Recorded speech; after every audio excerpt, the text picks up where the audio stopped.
बंदो गुरुपद कंज कृपा सिंधु नर रूप हरि महामोहतम पुंज जासु वचन रवि करने कर। धन्य धन्य सद्गुरु सुखदा महिमा कही न जाय। जो कछु कहूँ तुम्हारी कृपा मोते कछु न बसाय। अव्यक्त रूप में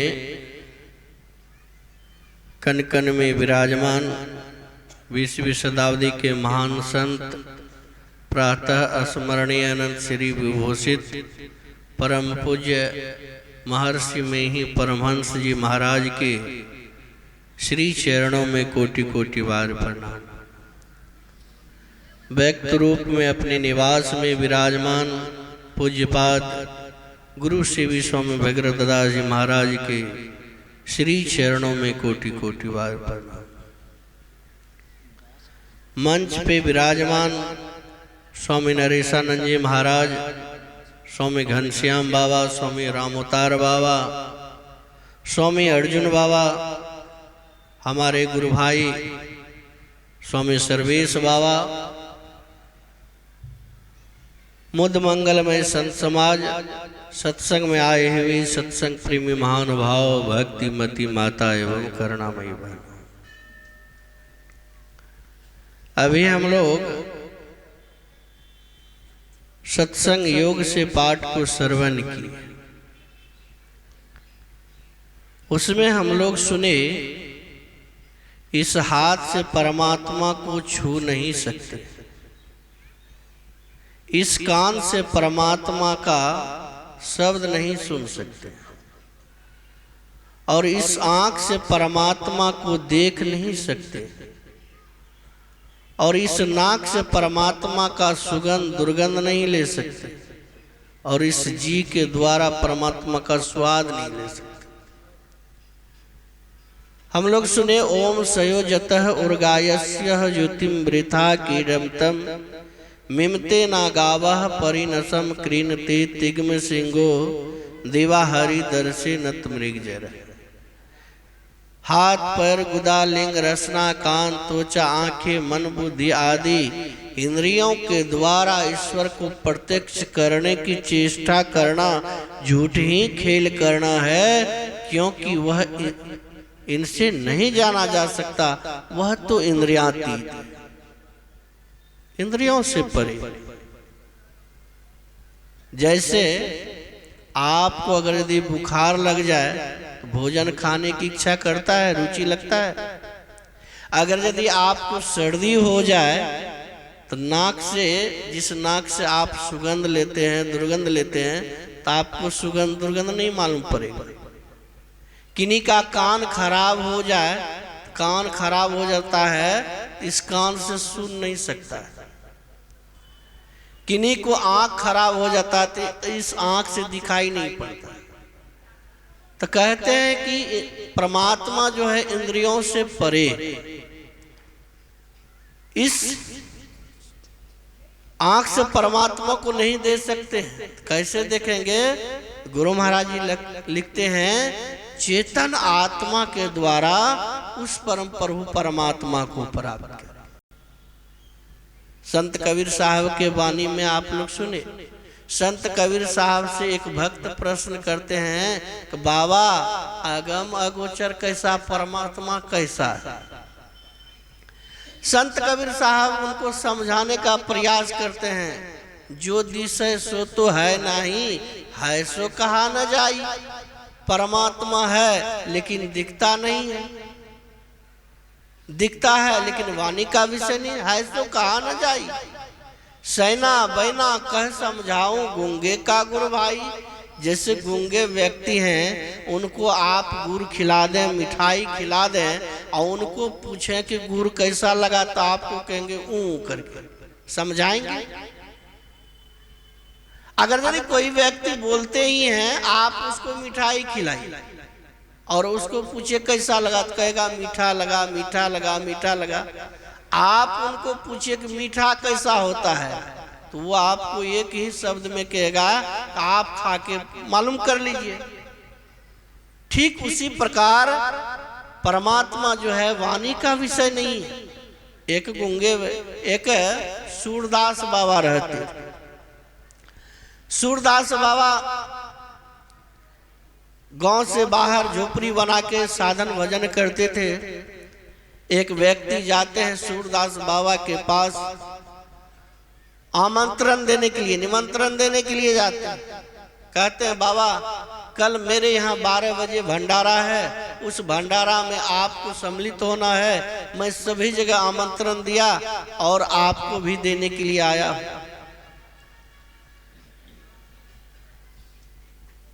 सूरदास बाबा कहते हैं क्या चीज का भंडारा है? हम लोग को भी आमंत्रण देते हैं तो पूछते हैं कि नहीं क्या चीज का भंडारा है? कहते क्या चीज का भंडारा है? तो सूरदास बाबा को कहते हैं जो आमंत्रण देने के लिए गए हैं, कहते हैं बाबा खीर का भंडारा है। सूरदास बाबा कहते हैं कि खीर कैसा होता है?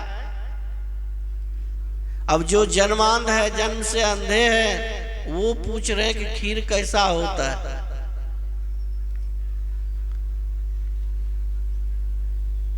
गृहपति कहते हैं उनको कि बाबा खीर जो है उजला होता है। फिर कहते हैं उजला कैसा होता है? एक नदी किनारे बैठे हुए थे, मछली की तलाश में, बोगला उजला तो होता ही है। कहते हैं बाबा बोगले का ऐसा उजला होता है। तो बोगला कैसा होता है? अब फिर उस व्यक्ति का दिमाग घूम गया। उस बाबा के पास टेढ़ी लाठी था।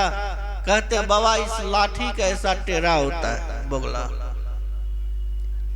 सूरदास बाबा कहते हैं जाओ तुम्हारा भंडारा हम नहीं खाएंगे। कहते हैं बाबा क्यों? कहते हैं तुमसे हम पूछे कि खीर कैसा होता है, तुम बताया कि उजला होता है। उजला कैसा होता है? बोगले का ऐसा होता है। अब बोगला कैसा होता है? इस टेढ़ी ऐसा लाठी, ऐसा टेढ़ा लाठी ऐसा होता है। बताओ तुम्हारा भंडारा खाएंगे, गले में अटक जाएगा, मैं तो मर जाऊंगा। जिस प्रकार गृहपति समझाने का प्रयास करते हैं सूरदास बाबा को, ठीक उसी प्रकार संत महापुरुष हम लोग को समझाने का प्रयास करते हैं कि परमात्मा ऐसा है, ऐसा है। एक जगह मास्टर साहब विद्यार्थी को पढ़ा रहे थे, ब्लैक बोर्ड पे लिखते हैं तो, और विद्यार्थी को संजोग में क्या था, मास्टर साहब नाक से बोलते थे, नाक कटा हुआ था, नाक से बोलते थे, नकियाते थे।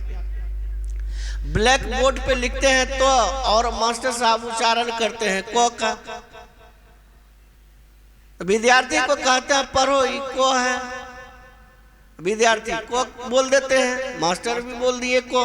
लिखते हैं तो नाक से जो नकियाते थे तो उससे उच्चारण हो जाता था को का। तो विद्यार्थी को कहते हैं को, विद्यार्थी भी बोलते थे को। तो फिर मास्टर साहब कहते नहीं हुआ, मतलब वो कहवाना चाहता था टो, लेकिन उच्चारण होता था को।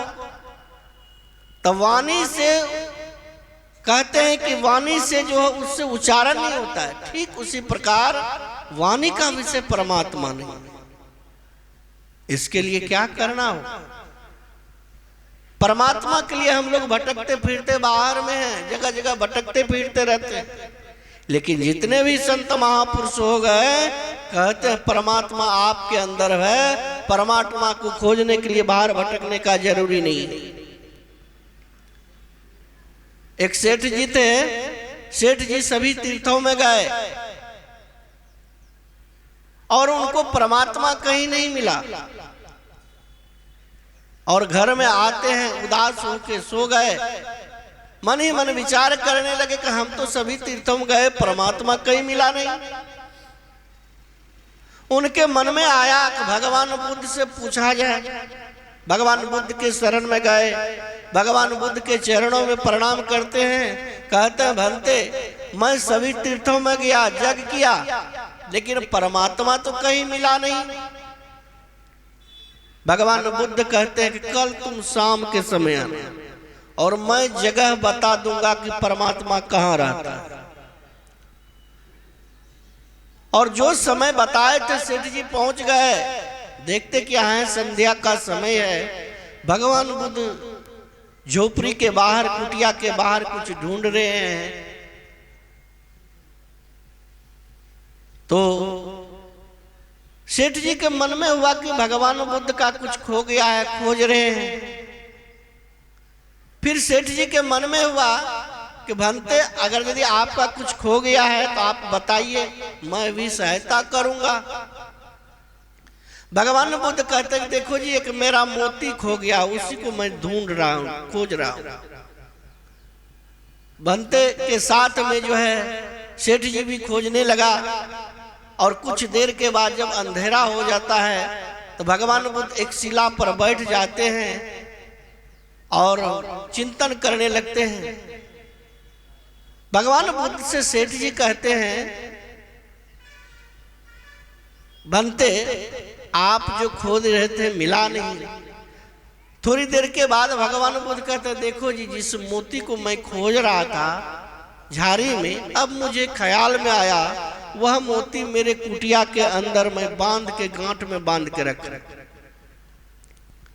सेठ जी कहते हैं भंते आप मोती को कुटिया के अंदर बांध के रखे हैं और बाहर खोज रहे हैं, आपको कभी मोती मिलेगा? मिलेगा तो आपके कुटिया के अंदर। भगवान बुद्ध कहते ठीक उसी प्रकार परमात्मा तुम्हारे अंदर है और तुम परमात्मा को खोजने के लिए बाहर भटक रहे हो, कभी तुम्हें परमात्मा मिलेगा? गुरु नानक देव जी महाराज के वाणी में काहे रे बन खोजन जाई, सर्व निवासी सदा अलेपा, तू ही संग समाई। पुप मदी जियो वास बसत है, मुकुर माह जैसे छाई, तैसे ही हरि बसे निरंतर, घट ही खोजो भाई। गुरु महाराज जी के वाणी में है, निज तन में खोज सज्जन, बाहर ना खोजना, अपने ही घट में हरि है, अपने में खोजना। परमात्मा जब भी मिलेगा तो आपके अंदर मिलेगा, परमात्मा खोजने के लिए बाहर भटकने का जरूरी नहीं। एक जगह सत्संग हुआ और ईश्वर स्वरूप पर पाठ हुआ और महर्षि संत सेवी जी महाराज बहुत अच्छी तरह से व्याख्या की। जब सत्संग समाप्त हुआ, वहां के एक विद्वान पंडित पूछते हैं महाराज अभी जो आप सत्संग किए, ईश्वर स्वरूप पर आप प्रवचन किए, क्या आप ईश्वर को देखे हैं? संत सेवी जी महाराज से विद्वान पंडित पूछ रहे हैं और संत सेवी जी महाराज गुरु महाराज के बगल में बैठे हुए थे और उस समय पूज्यपाद गुरु से भी सोम भगीरथ जी महाराज थे साथ। पूछते हैं क्या आप जो ईश्वर स्वरूप के बारे में इतना व्याख्या किए, ईश्वर को आप देखे हैं? संत सेवी जी महाराज चुप रहते हैं। गुरु महाराज जी कहते हैं हाँ जी, मैंने गुरु ईश्वर को देखा है, ईश्वर को मैंने देखा है और ईश्वर को मैं गुरु रूप में देखा है। विद्वान पंडित चुप हो जाते हैं। तो कहते हैं गुरु करने के लिए जीवात्मा परमात्मा से मिलना चाहता है, कैसे मिलेगा? जीवात्मा में भी माँ है और परमात्मा में भी माँ है, कैसे मिलेगा? कहते हैं इस बीच में कोई महात्मा मिल जाए। जैसे आप अपने पुत्र पुत्री का विवाह करते हैं तो अगवा को ढूंढते हैं, वही आपको बताते कि अमुक जगह लड़का है, अमुक जगह लड़की है। आप जाते हैं तो बात बन जाता है। तो जीव आत्मा परमात्मा से मिलना चाहता है, इस बीच में कोई महात्मा मिल जाता है, वही आपको युक्ति बताएगा और उस युक्ति को करेंगे, आप परम प्रभु परमात्मा को प्राप्त कर लेंगे। बहुत सारे मंत्र हैं और उन मंत्रों में सर्वश्रेष्ठ मंत्र गुरु मंत्र है।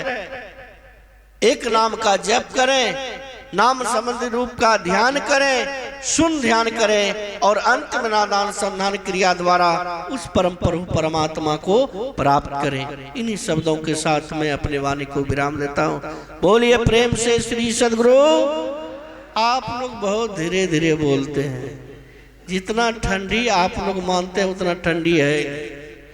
बोलिए प्रेम से श्री सद्गुरु। Please like and subscribe my channel and click the bell icon to get new video updates. And please share with all your friends